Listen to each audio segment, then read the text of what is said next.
instantaneous death, like 300,000. And Harry Truman, is it Harry Truman? Yeah. Harry Truman is a fucking hero. Are you shitting me? Over 1 million people dead in Japan, and because our fucked up government, Truman, which it should be dead President's Day, and he is dead, thank God,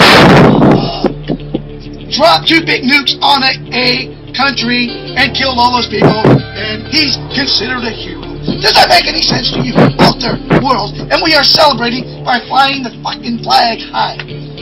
So happy should be dead President's Day. Happy shits to all these garbage freaking presidents that should be dead. That are dropping chemtrails on us and bombs on Iraq and breaking the back of this country, stole all our money. Did 9/11 to the 9/11, we're homeless, we have no civil rights. Murdery bastards. So should be dead President's Day is our new holiday, and we're celebrating it today. Now make no mistake, CIA, because when you see this fucking video, you're gonna say, no, I'm not making no threats to no president, because I ain't stupid. But they ought to be all dead because they're a bunch of murderous bastards, just like you are. Have a great spirit-filled day.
Jody, one of our weatherman pilots, will meet you up in that front lounge there. Okay, thank you. Okay, you heard all that. They're coming down to talk to me. Yep. You TPE? Yes. Oh, how you doing? Good. My name is Doug Fisher. Jody Fisher. Are you one of the pilots that does the weather mod? Yep. Sure. Now, can you be in a video of me? I'm doing a documentary about what you guys do. Can you just tell me what you do? I can't be in a video until I get approved by somebody else. Oh, you gotta get proven it. Yeah. Okay, I'm only here for like a couple hours. I actually came from working to do this place, but I'm passing through. Okay. And it intrigues me that you guys, what you do. Flying through thunderstorms. So is that what you do? Yep. So you fly an airplane that has chemical attachment things that Yep. We use drop silver iodide. silver iodide. Yeah. And the reason we use it, it's inert, it's environmentally safe. Right. And the amount we're using over the area you use, you'll never find it in the Right. background, you know. Now, but it burns, and when it burns into a crystal form. Mm-hmm. It looks just like an ice crystal. So when Right. I put it in the cloud, the water says, hey, it's one of my own, and it attaches to it and freezes. Okay, so it makes clouds basically. No, it makes ice. Also, it makes ice. Yeah, the cloud already has to be there. The water has to be there. Right. So the ingredients have to be there, but sometimes the ingredients are there, and in the natural process, it doesn't multiply and get going, so then nothing comes out, no rain, no snow, whatever. Right. So is there currently projects going on in the United States right now? Yep. We have a project in North Dakota for rainfall enhancement and hail mitigation. Really? Minimizing the effects of hail. We have one in Calgary. So you can stop hail, is what you're saying? Minimize the effects. Minimize the effects of hail. Yeah. Make it smaller. Yeah. But so can you cause it not to rain too? No. Yeah, Not my experience. So, The Chinese say they can. I don't know that they can. Yeah, because the Olympics, right? So you know about that. Yeah. They said they stopped rain. Yeah. Well, So we haven't perfected that in the United States? No. Or you guys haven't? Well, we haven't. I don't think anybody has. In the Really? world. Chinese say they do, but scientifically, when they explain it, it doesn't make sense. Right. So when you get your orders, you just fly where they tell you to fly, right? For the most part. I mean, when we're working, we're on a contract with somebody, a state government, a state entity, a foreign government, Right. or a water district, you know, that has hired us. So we have an area that we can only fly in. Right. So we go to that area, Whatever our your project area is. right. And so you get contracts from the United States government, right? Nope. Oh, you don't. Nope. But other governments, other countries. Yeah, like counties. Like in North Dakota, there are 4 counties that get together, vote on it, levy their taxes, and then the state, through the state of North Dakota, they also get a little bit of funding. I think it's like 10%. Really? And then that's it. Then they pay for it themselves. So the state government pays for it. The counties pay for it by voting on it and levying mills. To Really? get taxes, yeah. There. Wow. Now, some places, a water district, they'll take their, I don't know where their money comes from exactly, but like a watershed area. Right. And they'll take probably taxes as well, and they'll set it up, vote on it, yep, we're gonna do this project. So Some places are power companies, like hydro water companies, they'll pay for it themselves. Right. In Calgary, an insurance company pays for it. So I saw the thing out there. You have the lime ones too. Yep. That one out there that I saw in the parking lot. Yep, that's for snowpack in the mountains. Really? Set it up in the mountain where you get the upslope wind. Yeah. Yep. And they'll blow the silver iodide. Yep. I saw a thing, Shasta County, California. Mount Shasta. I'm not sure, but it's in California. Yep. Right below Mount Shasta. You ever hear about that? There was a big thing about it. The people, the residents were saying, hey, what are you people doing? You know what I mean? You know, I don't know if it's through you guys or... No, that we're in Shasta. That part. Where the city is that near? Or be the Redding, California. That's north, right? Northern California. Yes. We're not up there. We're in. So there's other We got things? contracted in Sacramento. Oh, you did? Down there but that's for snowpack up near Tahoe. Right, to make it snow more, get more snowpack, Yeah, right? so that their watersheds and their water levels will fill up. Yeah. So silver iodide, that's what you guys use? That's the only thing you guys use? Yep. Okay. All right, that's great. Thank you, sir.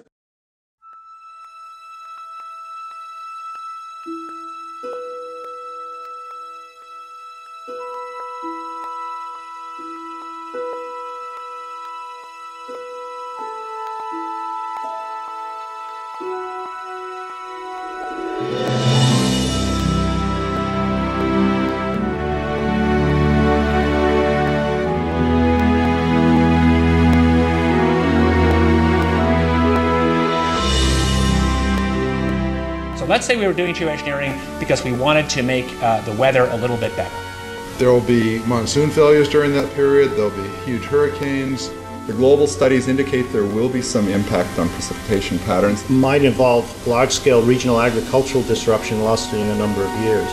Potentially 2 billion people could have their food disrupted by such interventions. That the aerosols can, at least in these model simulations or indicated by these simulations, can offset most climate change in most places most of the time for both precipitation and runoff.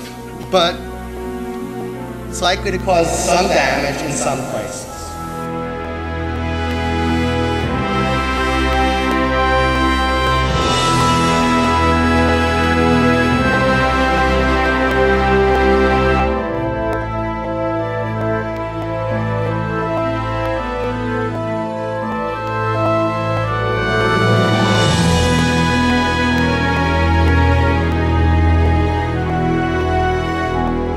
When I grow up, I want to be either an artist or a teacher.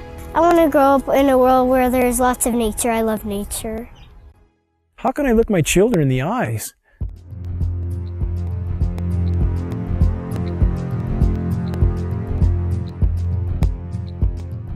and not try to shed the light on this issue, knowing every breath they take is laden with these metals? I have been forced to conclude that there is no greater or no more immediate threat to anything that lives and breathes than the global geoengineering programs short of nuclear catastrophe. Geoengineering is defined as the artificial modification of the Earth's climate. Geoengineers are proposing spraying 10 to 20 million tons of toxic aluminum and other substances into our sky for the stated goal of cooling our planet. So let me distinguish these two different kinds of geoengineering as clearly as I can. So the first one is we call solar radiation management, and that's the idea that you could put mostly reflective particles or other means to make the Earth whiter, effectively to increase the Earth's reflectivity, reducing the amount of heat that's absorbed by the sun, and therefore exerting some overall cooling tendency on the Earth. I think, though, the initial results of climate models indicate that reflection of sunlight away from the Earth can offset most climate change in most places most of the time. But it will damage some places.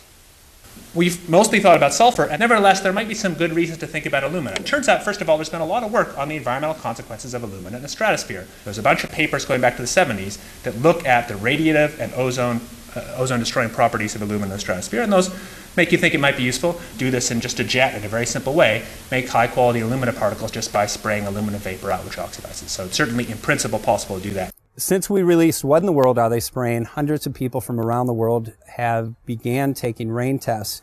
What they're finding is what many are calling the chemtrail geoengineering footprint of aluminum, barium, and strontium. We're finding this well-sought footprint internationally, all over the world, wherever they take samples and get a chemical analysis of rain and snow water. This is quite common.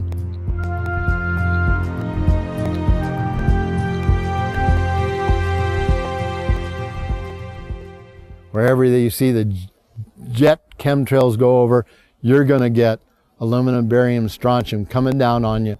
Why would we not believe it's happening when what we see in the sky matches exactly the expressed goal of numerous geoengineering patents, about 160 or more? Why would we not believe this is happening when every element showing up in the rain tests are the primary elements named in those geoengineering patents? Why would we not believe this is happening when we have escalating levels in very short time frames, as short as 5 years? We see rain levels of aluminum, for example, escalating as much as 50,000%. California air quality studies do not show these metals migrating from China, and it's of recent origin. So, this bombardment of heavy metals that's raining down on us is coming from somewhere. Why would we not believe geoengineering is occurring when the weather patterns are so altered here in exactly the manner stated by geoengineers and reports on the consequences for geoengineering, which are diminished rainfall, which are increased ozone destruction? We have a massive ozone hole in the northern hemisphere now. Should aluminum be in the soil in the rain? And yes, it should be in the soil. It's naturally there, always was there. And should it be in the rain? Well, absolutely not. But the standard reply has been, your samples are contaminated. But since we are getting samples now that show zero aluminum, and we're getting lots of barium and strontium and zero aluminum, so that just proves that if there was dirt in our samples of some sort, dust blown up from the ground, we should get some aluminum in some detectable quantity. The primary ingredients in geoengineering are specifically the oxides of metals, including aluminum oxide.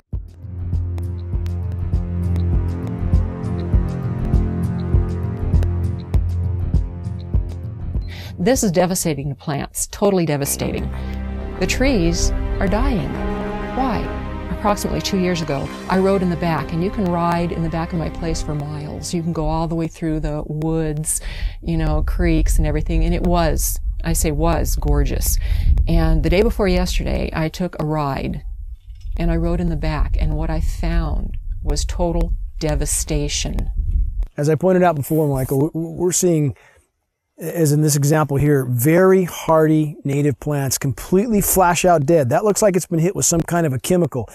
And we've only seen this in the last couple of years. And there's another one there, back over there. We're seeing mature madrone trees, which are 70, 80 feet high, flash out dead, just like this. USDA refuses to investigate it. The pH typically around here should be about 5.6. Well, since the contrailing got heavy, I watched the pH here in these forests, well, go up, I guess would be the word, From 5.6, it went about 20 times more alkaline.